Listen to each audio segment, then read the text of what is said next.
du har fået en rocketand, så må du gerne starte i børnehaveklasse. Så min lille søster spurgte mig, om jeg ville tjene 100 kroner.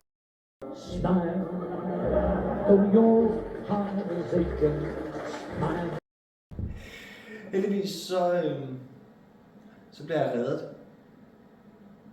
Fordi min lille søster, hun var sgu ikke gammel nok til at starte på sangsskolen. Hun skulle nemlig have sig en rocketand, før at hun måtte starte.